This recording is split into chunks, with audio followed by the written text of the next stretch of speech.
Hi friends, good evening everyone. இன்னைக்கு நான் உங்கள் கூட ஏலகிரி மலைக்கு போனப்போ பார்த்த ஒரு நல்ல அனுபவங்களை உங்கள் கூட ஷேர் பண்ணிக்கலான்னு பார்க்குறேன்.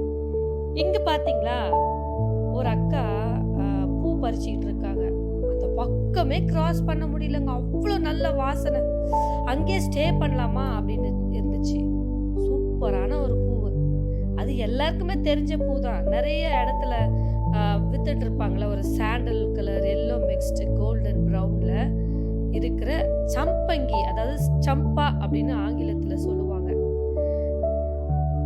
உங்களுக்கு இன்னும் க்ளோஸ் அப்ல காட்டுறேன் பாருங்க. வாசனை அவ்வளோ வாசனை, பாத்தீங்களா? நல்லா இருந்துச்சு பார்க்கவே. 2-3 நாள் எனக்கு அந்த வாசனை தலையிலே இருந்துச்சுன்னு வைங்களேன். அவ்வளோ சூப்பராக இருந்துச்சு. நிறைய பறிச்சு கொடுக்க சொல்லி நான் வாங்கிட்டு வந்தேன். காட்டுங்க எனக்கு ஒன்று க்ளோஸ் அப்ல காட்டுங்க வீடியோக்கு. பார்த்தீங்களா எவ்வளோ அழகாக இருக்குல்ல. நிறைய பறிச்சு கொடுக்க சொல்லி நான் எடுத்துட்டு வந்து ரூமில் வச்சேங்க. காஞ்ச பிறகு கூட அவ்வளோ வாசனை இந்த சம்பங்கி பூ. இது என்னன்னு தெரியுதா? நகம் இருக்குல்ல, நம்ம நகம் அந்த சைஸுக்கு தாங்க இருக்குது. இது பேர் சீனி மிளகா.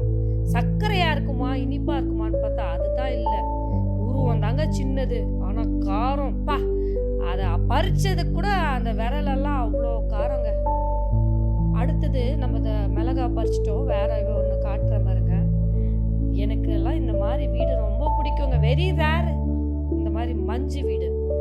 மஞ்சு வீடு பார்த்தீங்கன்னா கிளைமேட்டுக்கு ஏற்ற மாதிரி சேஞ்ச் ஆகிடும். குளிர் காலத்தில் கதகதப்பாக இருக்கும் உள்ள, வெயில் காலத்தில் குளிர்ச்சியாக இருக்கும். அதெல்லாம் ஸ்பெஷல் என்ன தெரியுமா? இந்த திண்ணை தாங்க ஸ்பெஷல்.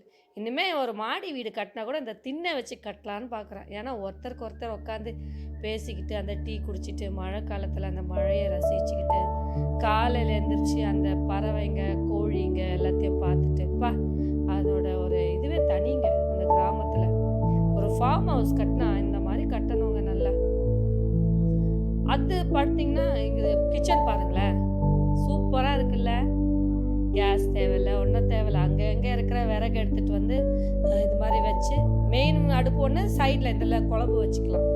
பாருங்கள், நல்லா உட்காந்துட்டு ஃபேமிலியோட சூப்பராக செய்யலாம். இது என்ன ரோஸ் மாதிரி இருக்கே, ரோஸ்ன்னு பார்த்தீங்களா? இல்லைங்க, நானே அப்படி தான் நினச்சேன். ஆனால் பாருங்கள் எவ்வளோ குட்டியாக இருக்குது. அச்சு அசல் ரோஸ் பூ மாதிரியே இருந்துச்சு. ஒரு பஞ்ச் ஆஃப் ரோஸ் பொக்கே அப்படி மாதிரியே இருந்துச்சு. பாருங்களேன், காட்டுங்களில் நான் பார்த்த விஷயங்கள், வியந்து போன விஷயங்கள் இதுவும் ஒன்று தான். இந்த மாதிரி காட்டு பூங்கெல்லாம் நிறைய பேருக்கு தெரியாமல் இருக்கும். ஆனால் ஒரு வித்தியாசமான ஒரு கலர், டபுள் கலர்ஸில் பிங்கிஷா சூப்பராக இருந்துச்சு. நான் அதை வந்து என் பேபிக்கு ஒரு பொக்கை மாதிரி ரெடி பண்ணி கொடுத்துட்டு அந்த பொக்கையில் சூப்பராக இருந்துச்சு. அடுத்த ஒரு பூ காட்டுறேன் பாருங்களேன். இதே நான் ஒரு பஞ்ச் மாதிரி அப்படியே பெருசாக பொக்கேவாக ரெடி பண்ணேன். நல்லா இருந்துச்சு. காட்டில் பாருங்களேன், அநேக பூ இருக்குது, நிறைய வகை வகையான பூ இருக்குது. நம்மளுக்கு தான் பார்க்க டைம் இல்லைங்க. அடுத்த பூ பாருங்க, அப்படியே ரெட் டிஷ்ஷாக இருக்குது. ஓகே ஃப்ரெண்ட்ஸ், பாய்.